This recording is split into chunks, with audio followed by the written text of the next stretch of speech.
Hi, everybody, and welcome to another edition of the Saints Podcast here in Studio 154. I think I'm going to make a graphic that says, Studio 54 or something. I think that'd be great. There you go. So we're hanging out in the studio today, of course, in an effort to bring you more information and about our programs and activities, the things we have going on campus. Today, I am joined by a couple of people. If you are a high school concurrent student, dual credit student, CTE student, or especially if you are going to school in Ulysses, I have, Lori Barnes. She's our outreach coordinator for Ulysses, and Mike Bailey, director of outreach. Hey, guys, what's going on today? Just hanging out with you. Yeah, having a great day. Yeah. It's this beautiful Friday. There you go. Man. Oh gosh, ready for the weekend. Ready for spring break. Yeah, big time. So you guys just kind of introduce yourselves and let me know just kind of what you do, with the college and what your position is. I'm Lori Barnes, and I am the outreach coordinator in Ulysses. So I pretty much coordinate all the college classes that we offer to our students and to community members out there. And I'm lucky enough I'm Mike Bailey. I'm the director of outreach, and I'm lucky enough that Lori's been there a little bit longer than I have in my position. I've only been in outreach for working on 7 years, and I've been with the college for almost 17 years. So Lori's taught me a lot on the different aspects of outreach and how the high school students are needing to be taken care of, and how we help with their parents and just different things. So she helps keep me on track. Yeah, and that's kind of what you guys really do, and the outreach really means is getting those high school students that are wanting to take classes while they're still in high school, whether they're doing it concurrently, dual credit, or CTE. Right? That is correct. Yeah. So on those three different things, we mentioned concurrent, dual credit, and CTE. Can you guys explain the difference between those? Because there are some subtle differences. There are some subtle differences, correct, between those things. So yeah. For our concurrent students, that is, we have 11 high schools in our service area: Stanton County, Elkhart, Rolla, Yucatan, Moscow, Sublette, Ulysses, Tana, Sublette, Southwestern Heights, Meade, and of course Liberal in Moscow. You got them, Mike. So I think I can count to 11 there. Those are called, if we are working with our qualified high school instructors to offer a college class at the high school location during their high school time. So what that means is the high school student is taking, for example, English comp, college algebra, American history, even something as like medical terminology. They're doing it for dual credit. They're also getting their high school credit along with their college credit. So they're saving time and learning the same information so they don't have to repeat it when they come to college. Very cool. Yeah. With our dual program classes, those are more of our CTE classes right now that we're offering. We are able to offer a few dual classes to our liberal high school students because they're obviously close enough that they can come over for class. But what that means is it's our instructor from the college on our campus. So that includes our general education classes that are not offered at the high school, or our career tech ed classes that are not offered at the high school. They're taking them here on the campus of Seward County. So I said something about a CTE, or the Career Tech Ed classes. Mm-hmm. Some of those classes are actually covered by Senate Bill 155 or the state of Kansas, Career in Excellence. And some of those classes consist of agriculture, auto body, auto mechanics, drafting, welding, CNA, CMA, business, computers. So those are more what we call the hands-on, ready-to-go-to-work type classes, that they're getting their certificates or working on their certificate and an associate to go on to get a job after high school. Yeah. So these are all, I mean, just crazy great benefits for high school students. And it's something that we really encourage, especially in our outreach area, that if you have the ability to take classes while you're still in high school, man, you're going to be just that much further ahead, and it's going to cut down your cost and your how long it's going to take you to get to your degree at post graduation. And that brings us to a good point, too. Ulysses, I believe it was 2 years ago, they had about 6 seniors that graduated dually, as we call it. They graduated from college the first week in May. They graduated from Ulysses High School the next weekend, or they're close. So we do have a lot of those, and we do have some students that are able to take advantage of that opportunity. So they're able to either do a certificate or do just their associate's degree while they're in high school. So it is possible. You can start as early as a sophomore and taking classes. So that gives you your sophomore, your junior, and your senior year, along with the summers, in between, to get all those credits you're needing to graduate. Right. So, Lori, what are you have some students here on campus with us today, and they're doing some of their what are they doing? They're mostly CNA and phlebotomy, right? Correct. Yeah. So, so they're coming in for clinicals and that kind of thing. Yep, my CNA students here are doing their stimulation clinicals. Due to COVID, we weren't allowed to go into a nursing home, so maybe that'll change next year, hopefully. And then I also brought down my phlebotomy students, which they're doing their labs today.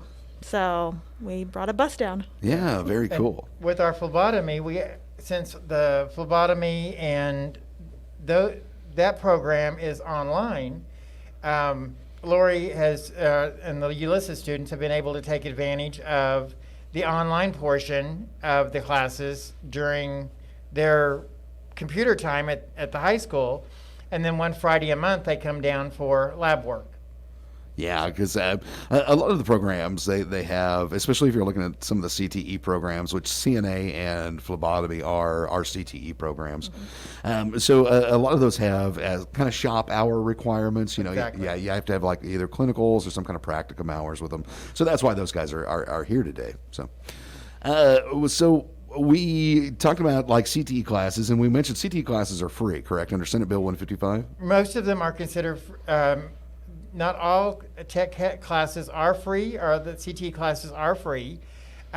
We do try as hard as we can between us and the counselors to make sure that the high school student is only in the free classes. Some of our programs do have basically the cost is required to complete the certificate, but we try to do that after they've got out of high school and they're able to use their FAFSA financial benefits. Yeah. So we work really hard to keep the costs down and the education high. Yeah, and it's one thing that we were just about to get into, Mike, and I'm kind of glad you brought it up as far as FAFSA and paying for college. That high school students, the CTE classes are free, but high school students don't qualify for federal financial aid until they've graduated already. And so what kind of classes and what kind of financial responsibilities do the students have if they're doing like concurrent or dual credit classes? Okay. Depending on the classes, if it's like Eric was saying, if they are a tiered class or a career tech ed class that's covered by Senate Bill 155, then most of the students are just responsible for the books and the transfer, and the high school usually provides a way to get them down to the campus, or if they're in liberal, they just drive over. Instead of going to school, they just drive back. So basically, the books are the responsibility of the student. With the CNA, for example, they also have a state test and to get their license for the state of Kansas, so they are required to pay the testing fee. So that is the only thing that's not covered there. For general education classes, for example, your English, your college algebra, your history, public speaking, you'll have your books as well as the tuition for that class. And right now, I think Seward County tuition is $113 a credit hour, and then the out-of-county credit in Kansas is $114 a credit hour. Yeah, I think that's right. So you're still looking at relatively inexpensive education, especially when you're looking at some of the classes that are offered concurrently, where you're getting a high school credit, or you're able to knock that class out in the summer or a semester. Cool. So the CTE classes that we're talking about, and this is stuff, CTE classes are mostly in like Ag Business and Personal Services Division, Allied Health, there's a few in Allied Health, and then Industrial Technology, which is, your mechanics and natural gas compression, corrosion, that kind of thing. What other kind of responsibilities do students in these programs have? I mean, not necessarily financially, but Sure. but they've got working stuff out with their high school. If they're coming to campus or if they're taking classes, how does that work? Well, a lot of and Lori's, she works well with the counselors at the high school in Ulysses. So they kind of in partnership work on the class schedules for the student. So the student is made aware, for example, English is not covered by Senate Bill 155. You're going to have to pay that tuition. So the student knows up front. We work with a lot of the schools just to make sure that the communication to the parents is there, so that we're not blindsiding anyone that their student is trying to work on a concurrent class, and then now they're going to get a bill, or there's a surprise that they're not ready for. But we also see a lot of the advantages of that is if we have an instructor, for example, the student is coming to campus, or they're doing a BlendFlex class partially online, then that student is having trouble in one of our high school areas. We now have a connection to help that student while they're in the high school. So if one of Lori's students are having troubles with an online class that we're able to help with, or one of the BlendFlex classes, we contact Lori and let her know that the student is needing some assistance, and that gives them some more support while they're in their high school. Not just the instructors, we don't know what to do with them. We don't see them every day. Cool. So, Lori, real quick, on your side of things, so I'm a student, let's say I'm a high school student, and I'm wanting to take some either concurrent or dual credit classes. I'm wanting to take some college classes. So, what from your perspective, how do they start? How does that work? Well, first of all, I go up to them and talk to them about, have they taken classes from Seward? If they haven't, I get them to fill out the application online, which is super easy. Get them the TB form, they sign off on it, and then we decide what classes they want to take. If they've taken classes through Seward, we can log into their portal. Some of them forget their passwords or usernames, so I have to call admissions. Right. And they love me for that. Uh-huh. And then we can just get them enrolled online. Really, really easy. And that's another advantage too, that because they are students, they do have the resources of the college, whether it be to call the admissions office or the IT department to reset their passwords, or also as they are growing through their degrees, as they're going through classes, if what classes Ulysses has available, but there's also, if the student is wanting to pursue a 4-year, what classes will they need through Seward to help them achieve that goal that will transfer to the college they're going to. So we'll work with our advisors here on campus to make that happen for them. So we try to make sure whatever resources we have on campus, the students off campus have available also. Very, very nice. And yeah, I mean, of course, they can call us, they can call IT to reset passwords. I mean, pretty much anything you need, just give us a holler. We're here to help. That's what we do. So I think pretty much one of the last things we're talking about, so how do, just like everybody else, the first step that I need to do as a high school student, I'm wanting to get into college classes, what do I do? Okay. For the off-campus, the high school students, they just need to go with their counselors. Most of the counselors know what classes are being offered in their building and which classes are being offered over here. A lot of the counselors will already know the student's interest, where we may not know. So they kind of can suggest a few things, or, for example, if they're interested in welding, we might be able to, connect them up with the program if they've got the criteria. to do that. If they're not sure what they're interested, they just want to start their general education classes, then we just go from there, and we start with the application process, and we start with the first classes, what their interest and what's available, and we work the schedule just like we would any other student coming on campus. There we go. And that's pretty much it. I mean, if you are looking at starting high school concurrent classes, get with your counselor first, because some of them do it a little bit differently than others, but your counselor is always the first place to start.